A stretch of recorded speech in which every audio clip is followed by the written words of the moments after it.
예요. 조 호에스트랜드. 사비타에게 온 편지. 일하는 어린 소녀 사비타. 어린 소녀 사비타는 인도 델리에 있는 아담한 집에서 주인을 모시며 살고 있다.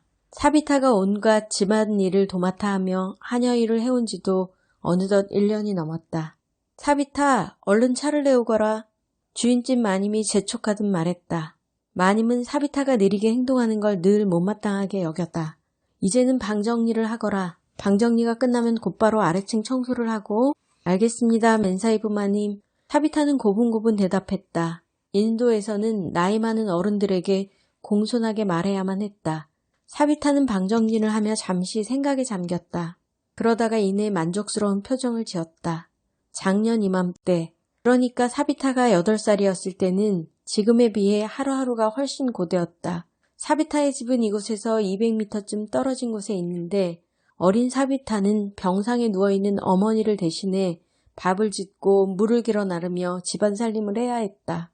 식사 준비를 하고 나면 곧바로 떼역볕이 내리쬐는 길을 한참 동안 걸어서 차 재배 농장으로 가야 했고 거기서 사비타는 하루 종일 차잎을 골라내는 일을 했다. 농장 주인은 사비타가 일하지 않고 누군가와 잡담을 나누기라도 하면 몽둥이로 사정없이 매질을 하는 사람이었다. 그러니 차재배 농장을 나와 이 집에서 일하게 된 건 얼마나 다행스런 일인가. 지금은 마음도 훨씬 편하고 지내기도 한결 좋았다. 그러나 사비타는 잠들기 전까지 늘 멀리 있는 어머니 생각을 했다. 어머니는 기침이 무척 심했다. 때로 그 기침 소리에 잠을 깬 아버지가 밤중에 밖으로 횡하니 나가 새벽녘이 되어서야 술에 취해 집으로 돌아오곤 했는데 그럴 때마다 아버지는 고래고래 소리를 질렀다. 내가 남보다 못한 게 뭐가 있어. 난 왜 일자리를 얻지 못하느냔 말이야. 왜 내가 개만도 못한 취급을 받아야 하냐고. 눈가에 핏발이 서도록 술을 마시는 아버지가 사비타는 싫었다. 그처럼 피곤에 찌들고 술이 곤드레 만드레가 되어 주정하는 아버지를 볼 때마다 사비타는 온몸이 부들부들 떨려왔다. 사비타는 그런 아버지가 무섭기만 했다.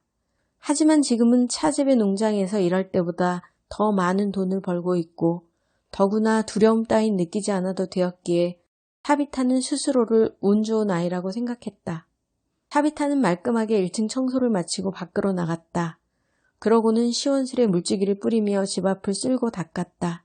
발밑에 와닿는 차가운 물주기의 감촉이 더없이 기분 좋게 느껴졌다.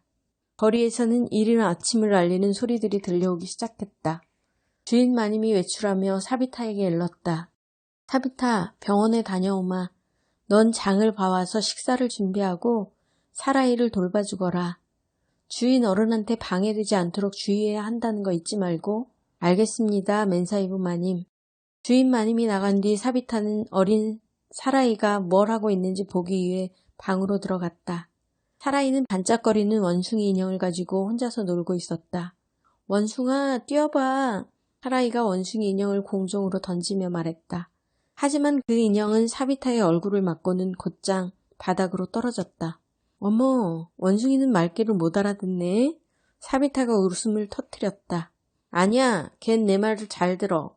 내가 시킨 대로 내 얼굴에 가서 맞은 거란 말이야. 어린 사라이가 안팡지게 소리쳤다. 사라이, 그럼 못 써. 내가 맛있는 과자 갖다 줄게. 사라이는 설탕즙에 절인 흰 치즈를 굉장히 좋아했다. 자, 여기 있어. 사비타는 사라이에게 치즈를 건넸다. 사비타는 그 옆에 앉아 맛있게 치즈를 먹는 사라이를 물끄러미 쳐다보았다. 간혹 사라이가 심술을 부려도 사비타는 결코 야단치지 않았다. 사라이를 보고 있으면 저절로 동생 카비르의 어릴 적 모습이 떠오르곤 했기 때문이다. 카비르도 사라이처럼 머릿결이 보드라왔다. 사비타는 보고 싶은 카비르를 생각하면서 사라이의 머리를 쓰다듬어 주었다. 하지만 일을 해야 하는 사비타는 마냥 사라이를 안고 있을 수 없었다. 사비타가 살며시 사라이를 내려놓자 사라이는 원숭이 인형을 끌어당기면서 더 놀아달라고 떼를 썼다. 하지만 사비타는 다른 할 일이 많았다. 문득 사비타는 이제껏 살아오면서 단 한 번도 여유롭게 놀아본 적이 없었다는 생각을 했다. 편지. 사비타가 현관을 청소하고 있을 때 우체부 아저씨가 왔다. 전에는 본 적이 없는 새로운 얼굴이었다. 여기 나와부 사히브 씨에게 온 우편물이다. 그리고 편지 한 통이 더 있구나. 사비타 쿠마르라고 써있는데 여기 사는 사람이냐? 놀란 사비타는 잠시 말을 잊었다. 사비타 쿠마르라고요? 사비타는 기어가는 듯한 목소리로 대답했다. 바로 전데요. 그럼 이 편지 받거라. 우체부 아저씨는 퉁명스레 편지를 건넸다. 사비타는 너무 당황한 나머지 들고 있던 우편물을 떨어뜨리고 말았다. 그러나 우체부 아저씨는 그대로 횡하니 가버렸다. 사비타는 우편물을 주워들고 급히 안으로 들어왔다. 가슴이 사정없이 쿵쾅거리고 있었다. 나한테 편지가? 도대체 누가 보낸 거지? 가족들 중에서 편지를 쓸 만한 사람은 아무도 없는데. 사비타는 갑자기 무서운 생각이 들었다. 혹시 감독관이 보낸 걸까? 이따금 정부에서는 어린이들이 일자리를 갖지 못하도록 감독관을 보내곤 했다. 만일 그렇다면 사비타는 당장 도망쳐야 했다. 나라에서 어린아이들이 일하는 것을 금지하고 있었기 때문이다. 감독관에게 들키면 사비타는 분명 일을 못하게 될 게 뻔했다. 하지만 정부에서 어린이의 노동을 허용하지 않는다면 가난한 식구들의 생계는 누가 책임진단 말인가. 사비타는 곰곰이 생각했다. 그게 아니라면 무슨 안 좋은 일이 생긴 거야. 엄마가 돌아가시기라도 한 거면. 사비타는 현관에다 우편물을 내려놓고 뒤적여 보았다. 하지만 바닥에 놓인 편지들 중에 어느 게 자기 것인지 분간이 가질 않았다. 사비타는 글자를 읽을 줄 몰랐기 때문이다. 떨리는 손으로 편지들을 하나씩 들추며 봉투에 적힌 글자를 뚫어져라 쳐다봐도 눈에 들어오는 글자는 하나도 없었다. 학교에서 자기 이름을 읽고 쓰는 법을 배웠지만 아주 희미하게만 기억날 뿐이었다. 자기 편지가 어떤 것인지 도저히 알 수가 없었기 때문에 사비타는 아무래도 주인 마님이 돌아올 때까지 기다려야 할 것 같았다. 어쩌면 나와부 사히브 씨가 일을 마치고 나면 물어볼 수도 있을 것 같았다. 그러나 그것이 사비타를 돌려보내라는 감독관의 편지라면 절대 그들에게 보여선 안 된다. 집 부부는 감독관들이 집에 들이닥쳐서 말썽이 일어나는 걸 원하지 않을 게 분명했다. 10중 8구 그들은 당장 사비타를 기차에 태워 고향 마을로 돌려보낼 것이다. 하지만 떼약볕 아래서 일하는 차재배 농장으로 사비타는 다시 돌아가고 싶지 않았다. 사비타는 다시 한번 편지들을 유심히 들여다보았다. 그러자 어느 순간 기적처럼 자신의 이름이 적힌 편지 봉투 하나가 눈에 들어왔다. 사비타는 냉큼 주머니 속에 편지를 집어넣었다. 하지만 대체 누구한테 그 편지를 읽어달라고 해야 할지 재빨리 떠오르지 않았다. 샹틸라가 있었지? 한 동네에서 무려 3집을 돌며 일하고 있는 친구 샹틸라는 글을 읽을 줄 알았다. 샹틸라는 사비타의 주인집에서 서너 집 떨어진 곳에 일터가 있었다.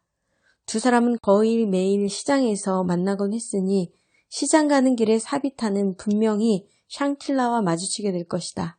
그렇게 생각하니 사비타는 안심이 되었다. 원숭이 인형을 안고 바닥에 잠들어 있는 어린 사라이를 안아서 침대에 눕히고 사비타는 그 길로 시장으로 향했다. 시장에 도착한 사비타는 줄곧 샹틸라를 찾았다. 이 편지에 뭐라고 적혀 있는지 얼른 읽어달라고 해야 하는데 샹틸라는 도대체 어디 있을까? 과일 가게에 들린 사비타는 평소처럼 값을 깎았고 주인은 단골인 사비타에게 달콤한 오렌지 조각을 덤으로 주었다. 다른 날 같았으면 기분이 좋아졌을 사비타지만 오늘은 어찌된 일인지 오렌지의 달콤함조차 느껴지지 않았다. 사비타는 걸으면서 줄곧 주머니 속에 든 편지를 만지작거렸다. 그새 없어지지는 않았나 확인해보기 위해서였다. 그걸 잃어버리기라도 한다면, 또 누군가 편지를 훔쳐가기라도 한다면, 혹은 누군가에게 편지를 빼앗기기라도 한다면, 그런 생각이 들자 사비타는 편지를 쥐고 있는 손가락이 타들어가는 것만 같았다. 그 순간 사비타는 시장 진열대 아래 편지를 내던져버리고 이런 불안감에서 벗어나고 싶다는 생각을 했다. 하지만 그렇게 한다 해도 누군가 편지를 발견하고 다시 사비타에게 가져올 것이다. 차라리 이 편지를 찢어버리는 게 나을까? 하지만 감히 그럴 용기는 없었다. 그렇게 하면 편지에 어떤 내용이 담겨 있는지 알 수 없을 테니까. 사비타의 초조한 마음과는 달리 샹틸라는 오늘따라 좀처럼 얼굴을 드러내지 않았다. 내가 장을 보러 너무 늦게 온 거야. 샹틸라는 주인집에 점심을 준비하기 위해 벌써 돌아간 게 틀림없어. 잠시 망설이던 사비타는 진열된 난간에 기대서서 주머니에 든 편지를 꺼냈다. 편지 봉투를 뜯어보기로 마음을 먹은 것이다. 관공서에서는 을에 타이프로 쳐서 편지를 보낸다는 것쯤은 사비타도 알고 있었다. 그런데 이 편지는 직접 손으로 쓴 것이었다. 그렇다면 그녀에게 편지를 보낸 사람은 감독관이 아닌 게 분명했다. 도대체 이 편지는 누가 보냈으며 무엇 때문에 보냈단 말인가? 편지에 적힌 단어를 몇 자 읽어보면 알 수 있을까 싶은 마음에 사비타는 열심히 종이를 들여다보았다. 그러다가 여러 글자 중에서 언젠가 학교에서 배운 적이 있는 엄마라는 단어를 찾아냈다. 가슴이 두방망이질 치기 시작했다. 더 읽어보려고 안간힘을 썼지만 그 이상은 읽어낼 수 없었다. 마침내 울컥 눈물이 솟구쳤다. 사비타는 어찌해야 좋을지 막막하기만 했다. 내일까지 기다렸다가 시장에서 샹틸라와 마주치면 읽어달라고 해야 할까? 그러면 너무 늦어지는 게 아닐까? 그거 말고는 달리 편지 내용을 알아볼 방법은 없나? 누구 믿을 만한 사람이 없을까? 관공서에서 보낸 게 아닌 이상 위험할 건 없잖아. 사비타는 혼란스럽기만 했다. 그때 사비타는 문득 어떤 한 가지 사실을 깨달았다. 자신이 모르고 있는 모든 것들이 자기에게 두려움을 안겨준다는 사실을. 편지에 적힌 글은 사비타가 집으로 돌아왔을 때 주인 마님은 이만저만 화가 나 있는 게 아니었다. 도대체 지금까지 어딜 싸돌아다닌 거니? 사라이가 침대에서 저렇게 울고 있는 거 안 보이니? 식사 준비는커녕 아무것도 해놓은 게 없잖아. 그게 시장에 다녀오느라고. 사비타는 우물우물 말을 했다. 그러고는 허둥대며 과일들을 챙겨 놓으려다가 그만 바닥에 와락 쏟고 말았다. 주인 마님은 나뒹구는 과일을 주우면서 말했다. 한 가지도 제대로 하는 게 없군. 내 아버지가 그랬지. 내가 아주 일을 잘한다고. 내가 왜 그 말을 귀담아 들었는지 후회스럽구나. 너보다 훨씬 똘똘한 여자애를 두었어야 했어. 어서 사라이에게 줄 음식이나 만들어 오도록 해. 사비타는 고기를 구우면서 약간 태우고 말았다. 전에는 한 번도 그런 실수를 한 적이 없었는데 말이다. 주인 마님은 멸시하는 투로 빈정거렸다. 어찌됐든 넌 정신이 딴 데 팔려있는 애야. 사비타는 차마 고개를 들 수 없었다. 자, 여기 처방전에 적힌 대로 약국에 가서 약이나 받아오렴. 사비타는 집을 나와 약국으로 향했다. 약국 앞에 이르렀을 때 사비타는 문득 한 가지 생각이 떠올랐다. 사비타는 약국 문을 열고 들어가 주인 마님이 준 처방전 대신 자신에게 배달된 편지를 내밀었다. 약사 아저씨는 아무 의심 없이 천천히 편지를 읽기 시작했다. 사비타 언니, 나야, 라타. 이렇게 언니한테 편지를 쓰고 있어. 난 7살이 되었어. 이제 읽고 쓸 줄 알아. 집에 대해선 아무 걱정하지 마. 학교가 끝나면 나도 조금 돈을 벌고 있어. 카비르도 마찬가지고. 카비르는 친구들하고 쓰레기 고르는 일을 해. 약사 아저씨는 놀란 듯 잠시 멈칫했다. 하지만 사비타의 간절한 얼굴을 보자 계속해서 편지를 읽어내려갔다. 엄마는 많이 좋아졌어. 그리고 아빠는 슬레이트 만드는 공사장에서 일자리를 찾았고. 그럼 다시 편지할게. 누군가 내 편지를 언니한테 읽어주었으면 해. 약사 아저씨는 편지를 되돌려주면서 사비타에게 물었다. 내가 원하는 게 이게 다냐? 사비타는 고개를 저으며 주인 마님이 건네준 처방전을 약사 아저씨한테 내밀었다. 약을 받고 돌아오며 사비타는 흐뭇한 기분에 잠겼다. 내 어린 여동생이 벌써 읽고 쓸 줄 안다니. 얼마나 다행이야. 그 아이는 커서 학자가 될 거야. 또 내 남동생 카비르도 일을 한다고? 돈을 벌 만큼 많이 컸구나. 사비타는 식구들이 몹시 자랑스럽게 느껴졌다. 주인집에 도착한 그녀는 주인 마님에게 약을 건네며 말했다. 멘사이브 마님, 아직 우편물을 뜯어보지 않으셨죠? 제가 가져다 드릴게요. 그러고는 자랑하듯이 이런 말을 덧붙였다. 저도 오늘 아침에 편지 한 통을 받았어요. 여동생 라타가 보낸 거예요. 라타는 우리 집 식구가 모두 잘 있다고 했어요. 라타가 글을 잘 쓰니까 앞으론 저도 가끔 우편물을 받아보게 될 거예요. 주인 마님은 사비타가 하는 말을 듣는 둥 마는 둥 하며 자신의 편지만 읽고 있었다. 사비타는 동생이 보낸 편지를 살갗에 부벼보기도 하고 가슴에 대보기도 했다. 꺼끌꺼끌한 종이의 감촉이 좋았다. 사비타는 다시 평소처럼 하던 일을 시작했다. 설거지를 하고 빨래를 말리고 집안을 정돈했다. 이젠 마음이 완전히 홀가분해져 있었다. 작은 편지지는 접힌 부분의 글자가 약간 지워져 있긴 했지만 상관없었다. 그 편지로 멀리 떨어져서 지내는 식구들이 그녀를 생각하고 사랑한다는 걸 느낄 수가 있었다. 마치 작은 별들이 숨어서 지켜보며 자신을 향해 오로지 자신을 위해서만 반짝거리고 있는 것 같았다. 사비타로선 처음 느껴보는 감정이었다. 조 호에스틀랜드. 사비타에게 온 편지. 일하는 어린 소녀 사비타.